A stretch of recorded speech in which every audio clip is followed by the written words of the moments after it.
Hey everybody, it's Andy. I'm going to give this Excel application one more go. Hopefully this time I turned on the microphone correctly. So let's get started, and I'm going to show you what we're going to do. Basically, again, we're going to adjust these this table here and try to create a trend line. We're going to get to applying it to a graph, and basically how to code it in your Excel spreadsheet to where it works out more functionally. I already posted this to the Blackboard share files folder, so you should have access to this so you can practice with it. However, I want to teach you how to do it yourself. So this is Excel 2016. If you don't have that, it should still work functionally the same. A lot of it comes from its roots anyways. So it's pretty simple stuff. It just takes a little bit of time to get things lined up the way they're supposed to. So in order to get this tutorial going, I'm going to set up a new sheet 3. I'm going to transfer over some of this data. So basically I'm going to transfer over this, copy that, hit Control C, go over here, give me a space right there. So make sure that lines up the right way. It should be on from 3 to 12. 3 to 12, good. I'm going to do that again for Y's. Come over here, hit Y's. Alright, so now this is basically the modified table from table 4.1. So I'm going to put this up here for reference. Table, turn on 4.1, right? And the first section has to do with body weight, EIGHT. Alright, so what you'll see here is that both B and C are independent cells. That's B1, C1, so I'm going to highlight both of them, hit merge and center. Over here we have the pull-ups. And I'm going to do the same thing for cells D1 and E1. And then over here, we're going to put the X variable, then we're going to do the X. I use the up arrow or raise symbol for X squared, just to keep the categories homogeneous. Then we got Y raised squared, not Y26. Y, that is shift 6, FYI, squared, and then XY. Okay, so I'm just going to take a little bit of time to pretty this up. I'll probably do this periodically throughout the video, just so that we can see it a little more efficiently. I'm going to take, I guess I can't take out the colors here. Let's take out the colors here. Boom. Alright, I'm going to click this again. Alright, so here we go. We got the skeleton for our first table, or table 4.1. So we need to fill in the rest of these variables, right? We got to figure out what X squareds are, the Y squareds, and the XYs. So going back to the video I did for chapter 2, or video 2, we went into a little bit of the coding process. We always start with the enter symbol. That's how it already starts its functions. So I could type in things like square root, SQRT, that's square root, AVG, to give you all the options for average. What else is there? Sum, right? You can do that. We don't need to get into much of the other functions here besides that. So product, that's division. So whatever. Let's kind of get started with this. So what I want to do is I want to get the X squared variable. So I'm going to click on the cell of X, right? So I'm clicked on B3, and I highlighted it, and it put it up here in this address bar, which is good. That means everything's functioning right. So it shift 6 gives me the raise symbol. I hit a 2 and I hit enter. And there you go. I got my X squared variable. So what I'm going to do, instead of going down the line and doing the same thing, is I'm going to click on this cell. You see this little bitty square? Notice how my cursor crosses once I get really close to it. Once the cross changes, or the cursor changes to the small cross, I'm going to click and hold. I'm going to drag the box down. Boom. I just created x variables or x squared variables for each of these. And we'll repeat the same process for the y's. So give me 1 second.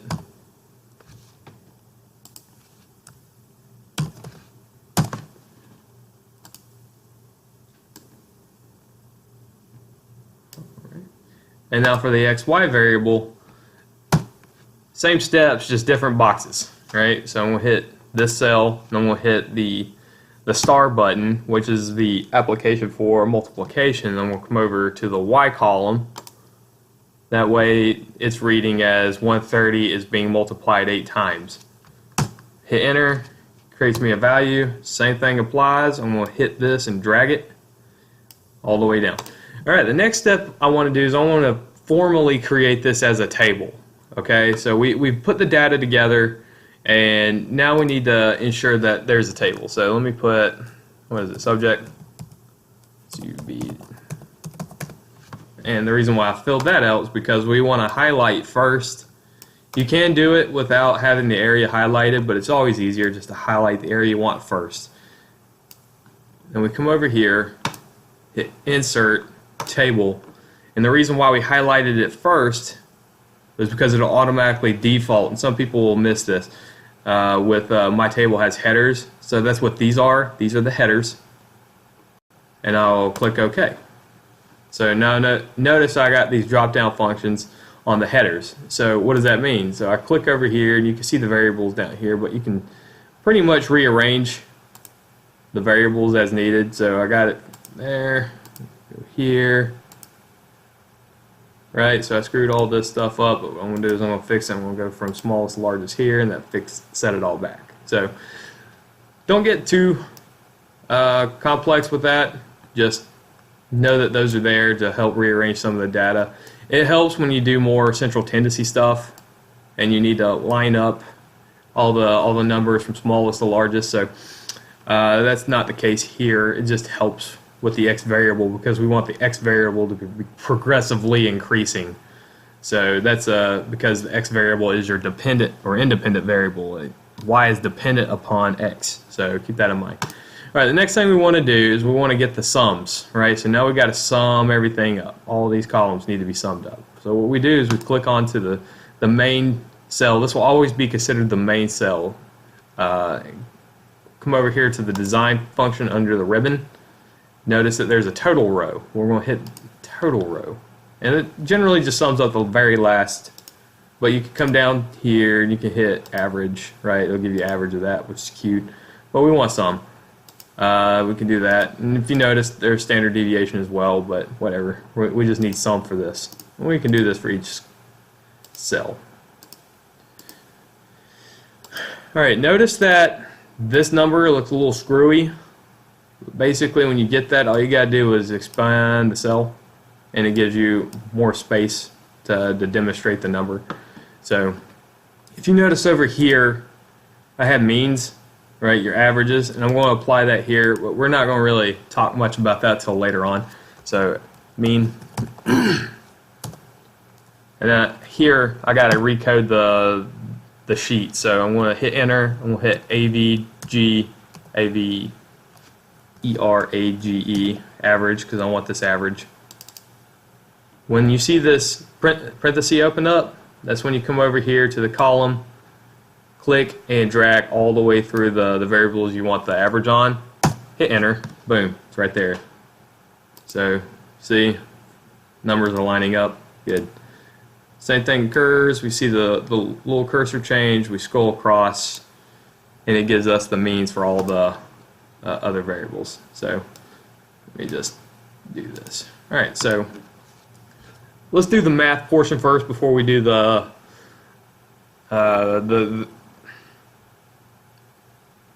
graph. Sorry, had a brain fart.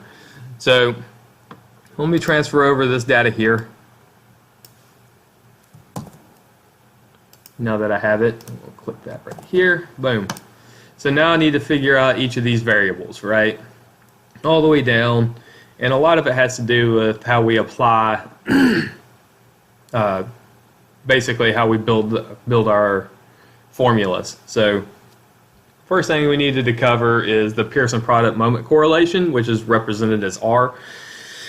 And I have this done a couple of different ways. So basically, I like to demonstrate with the R with the upper arrow, which is representative of the numerator, and the R with the lower arrow or the down arrow, which is your denominator. So we're going to do a little bit of functioning with both of these characteristics, and then with B, I want to do the math for the entire cell as opposed to having the upper and the lower. It's just easier with the ppm, mainly because the denominator has to do with square root, and it gets really funny when you have to put in a lot of variables for your coding. So I'm not that proficient with it. This is some of the basics, and it helps going through your statistical process as an exercise scientist. So let's get started with that. So as we know, the formula for R has to do with, specifically with the numerator, you got to know the sum of cases times the sum of xy minus the sum of x times the sum of y. So let's apply that in terms of Excel. So I'm going to open it up with enter. Excel really loves parentheses, so make sure whenever you start a new variable or a chunk of the math, try to block it off with parentheses. Sometimes you'll have multiple parentheses in the same sentence, and I'll show you that here in a minute. So here we know the sum, right? Sum of subjects, you got 1 through 10 subjects, so I'm going to click on the 10 subjects box, right? We'll hit the star button again, and I'm going to type in F13 because that is the sum of xy. I'm going to close this parenthesis or parenthetical out, subtract, open a parenthesis, and I want to do that for B13 for the sum of x, and we need to know that is multiplied by the sum of y, so that would be D13. I'm going to close the parenthesis out. So now I got two chunks, but the spreadsheet knows what I'm doing with it, so I'm going to hit enter. Negative 2500. If you remember in the applications or the presentations video, that was where we should be. We'll also keep that in the back of our head. I'm going to show you a little shortcut with this later on. So remember that, negative 2,500. So now we're going to do the fun one. This one takes a little bit of time to really practice with because of the square root and the different blockings that we have to do with it. So again, I'm going to open up with the equal sign, but I'm going to type in the square root category. I'm going to double click on it. So now that I got that opened up, I'm going to have to open up another parenthesis, a second parenthesis. Now notice that the colors changed. So if I kept opening up different parentheses, you'll notice colors keep changing. That's basically a way for us to reference when we block off a section of the math, that the blacks will always be representative of the fact that you've got that complete mathematical formula within that framework. So understand when you have like this, and you'll see it here in a second because we're going to close the red parenthesis and open up another red parenthesis, but that's still all part of the same formula or framework. So let's get started on that. Again, we need to know the sum of n, or the 10. So I'm going to come back over here and look at A12. So I'm going to type A12. And I need to know that's multiplied by, again, C13, because we need to know the sum of x squared, right? So we'll close this parenthesis off again. So notice that it became a red parenthesis. Correction, I now need to subtract that. So let's go here, right? And if I make a mistake, that's great because I want to show you how to correct mistakes. No, I was right the first time. So close that off because we need to do B13, the sum of x. But if you pay attention to the formula, this is where we do the square of the sum of x, right? So keep that in mind. The squared sum of x is different from the sum of x squared. So notice how I have a red parenthesis, two sets of red parentheses. So I close off this part of the formula with a black parenthesis. So multiply, hit the multiply function button open up another parenthesis and finish up the rest of the formula, which is the sum of cases times the sum of x squared, or correction, y squared, minus the sum of squared y's, or the squared sum of y's. So let me just slap this in here. That's E13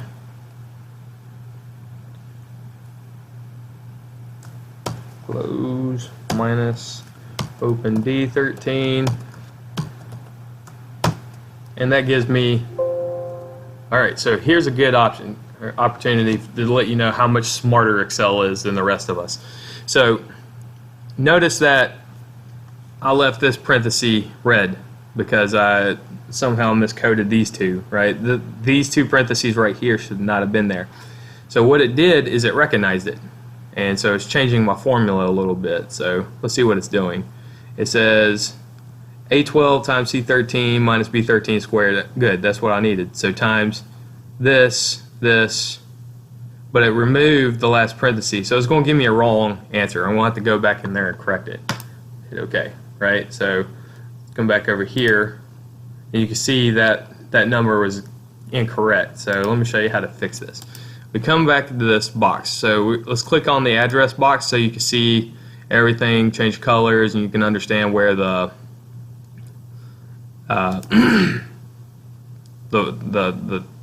cells are highlighted.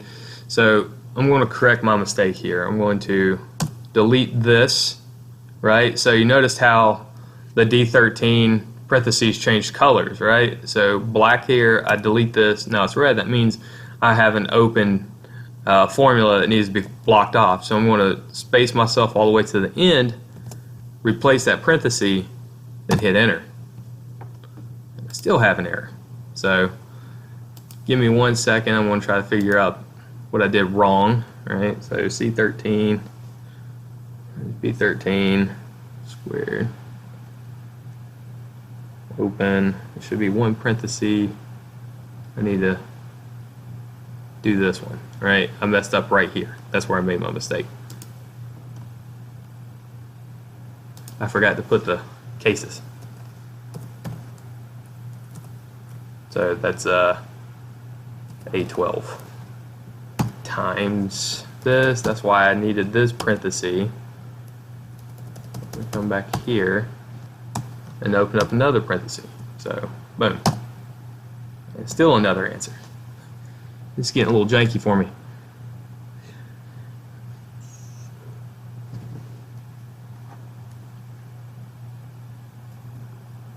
B13 squared times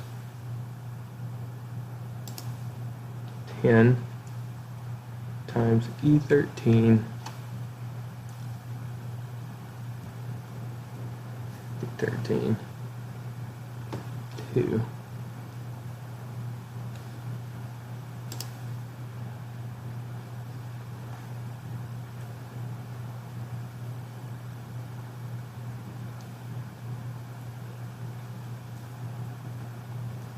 And basically what I'm doing is I'm rereading this entire formula here.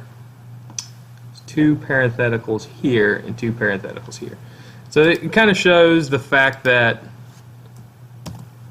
there's a really defining problem with understanding the differences. So I'm going to delete this one. Sends me back to that number. And how sensitive the parentheses really make it out to be. So I got 2 here, I got 2 here. So that means 1, 2, open, close, close, close.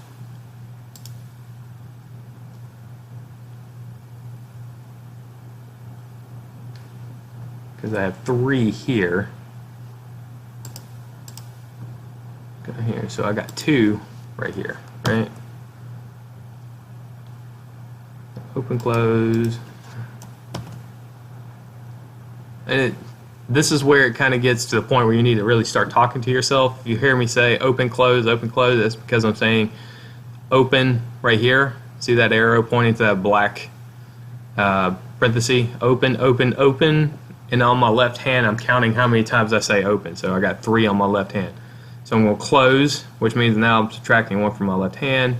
Open 3, close 2, close 1, open 2, open 3, close 1, open 3, close 2, close 1 remaining, close 0 remaining. So that should give me, oh, I hit period. Boom, there we go.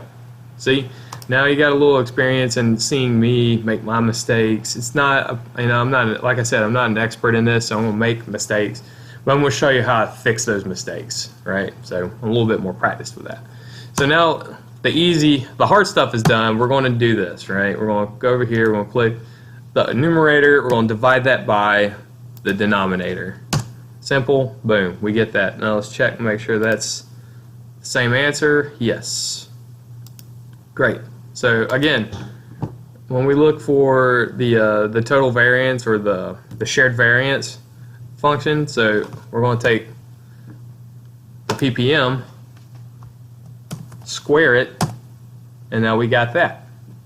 So pretty simple. Notice that when it's squared, it got rid of the the negative symbol, but it also, these two numbers now have what is that, thousandths position. I'm not a mathematician, so I don't know what these last numbers represent, but I like having it rounded to the third spot. So that goes one direction, this comes back here, and it does the rounding for you. So notice when I get to the 6 and it says 406, right, it'll round to 41, but we back it back off and you'll see that. So let's go on to B, right? So now we're talking about what y hat equals, and y hat equals, bx plus c, and I'm going to show you how to do that here in a second. That's when we get to doing scatter plots, and I'll show you how to see the formula. So from over here, let's just get these in the back of our head. We need to know that these two numbers right here. Come over here and let's start coding. Now B's a little bit of a beast, but you've already done half of it. So when you look at doing the R numerator, this is the reason, most of the reason why I broke the R numerator down from the denominator is the fact that the B numerator is the same answer as the R numerator. So I'm going to click on that. I'm going to hit divide.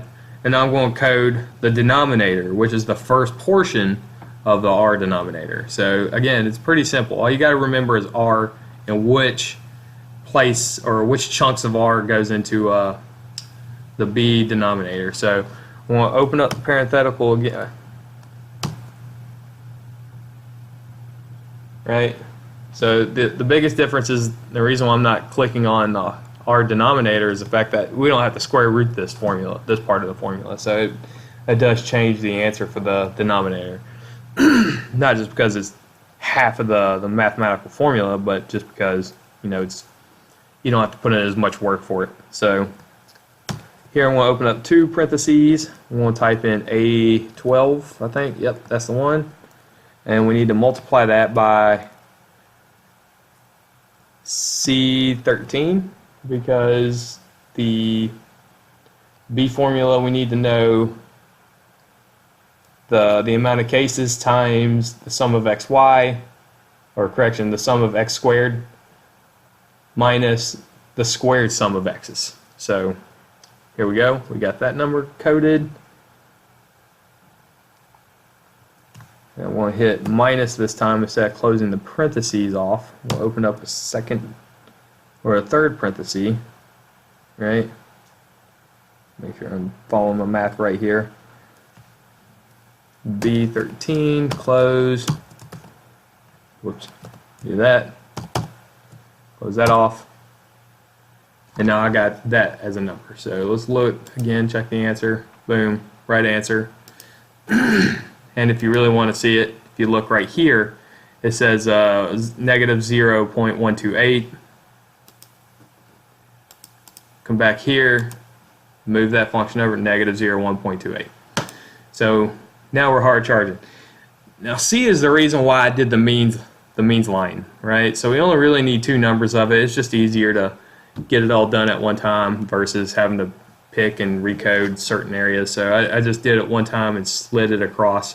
So C, we need to know basically what y bar is minus bx bar. So if you remember my other video, I said y bar and x bar is just the mean or the average of x and y. So we need to know the mean of y basically minus the bx bar. So the whatever b times the x bar is. So now we got b.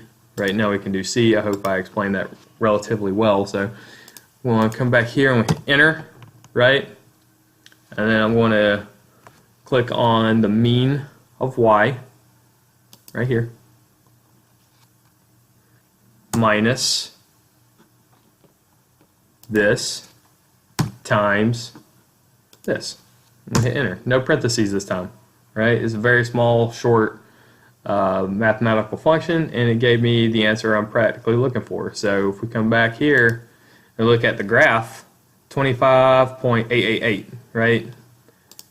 Come back over here and you can see 25.878. Again, we move the decimal, or not necessarily move the decimal, but round it up to the next number. So now these numbers, just pretty easy, straightforward things to keep track of. Squared, right? So now we need to know what this is, and it kind of demonstrates the differences here too. So we're going to squared y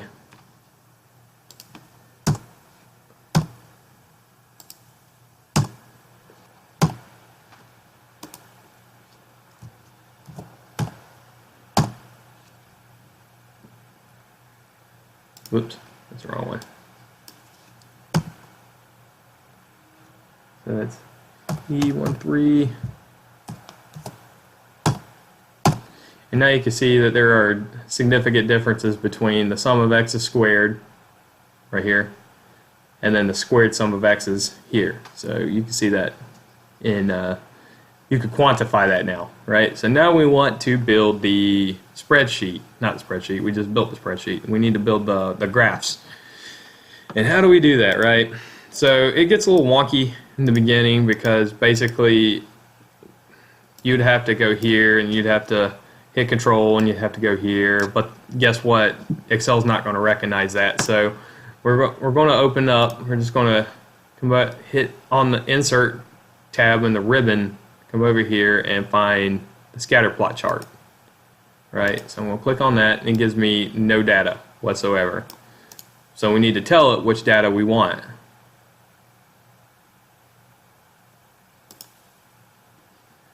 Here, right, it gives us the option to title it, right? So I'm going to title this as pull-ups, and I don't mean diapers, are dependent on body weight.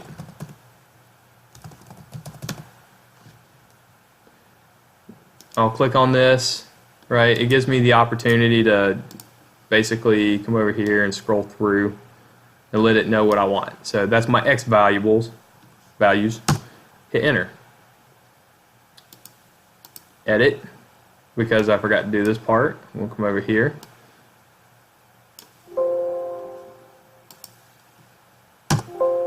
Yeah, it's telling me I screwed up somehow. So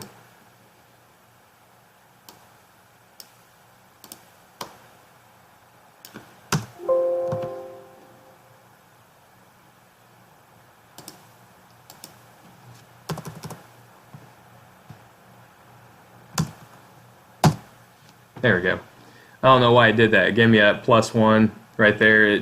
So if that happens to you, just delete that. You see how this can be very wonky. So I'm going to hit enter. Okay, so now this looks nothing like this chart here. What I'm going to do is I'm going to copy it. I'm going to bring it over here and I'm going to paste it. Right, so now I have some type of reference material to kind of make it look similar. So I'm going to click on the main body here. I'm going to do a right button click. So Make sure that's not the right option, but whatever. Let's see here. I need to format my stuff here. So let's see here, axes, primary, vertical, right? Should give me the option to, maybe I have to click over here, format axes. Boom. All right, so now that I got that pulled up, let's look at which axis I'm on. I'm on the dependent variable, which looks very similar to the chart that's out of the textbook, so I'm not going to really monkey with that too much. I'm going to add tick marks, hit cross, then we'll hit inside, just kind of, like I said, pretty it up some. So that gives me those variables and it makes it a little bit easier for me to read. So here we go. We'll go over here and I'm going to click the horizontal axes. So notice it says minimum 0, which is why there's a 0 here, maximum 180. But here we see a minimum of 120. So this is where we alter the chart. Hit 120, tab out of it. Now notice that the variables have changed. So now that you got what looks similar to, right? So you got this boy over here that's got the white hat, which equals the negative 0 point whatever b is times the body weight, right? So there you go. That's how we get that x variable. So that's bx plus c, and that gives you that number there. So we have to do that for each x variable. So I'll show you how to code that here in a little bit. So let's look at the trend line now. So this is what it's called, the line of best fit. Right here is basically the mean of what's going on below and what's going on above the data. So I'm just going to click on trend line, and that gives me a trend line. Now it looks pretty similar to this, minus this little guy here. I have to look at the textbook again to see why, but whatever. We'll click on the trend line. Notice how my stuff over here on the right changed. So it's in the linear. It should always default to linear, but you can always change it to exponential. You can hit logarithmic, and you notice how it's changing as we do this. So let's go back to linear. So it just automatically defaults to it. We're not, again, experts in this, but at the same time, it's just fun to do this. So I'm going to come over here and I'm going to click on display equation on chart. And I'm going to move that to where you can read it a little more effectively. Make it a little bit bigger. We'll bold that. Right, so these numbers should look fairly familiar to you, right? We're going to come back over here, display r squared, 4.06, remember that? 4.06 right there. So now you got your variance on that one as well. Okay, so now let's look at the slope formula. So I don't have any funny y's, so I'm just going to put this, no 2 behind it, equals, and now we know it equals b times x plus c. So hit enter, come over here, and because it's a simple formula, I'm not going to use parentheses, b times, see here, that one says 140, so I'm going to click on 140.12, right? So you see the grouping here, the 140 comma 12, that's group. When we use that same person, I'm going to click on 140, and then I'm going to hit plus C.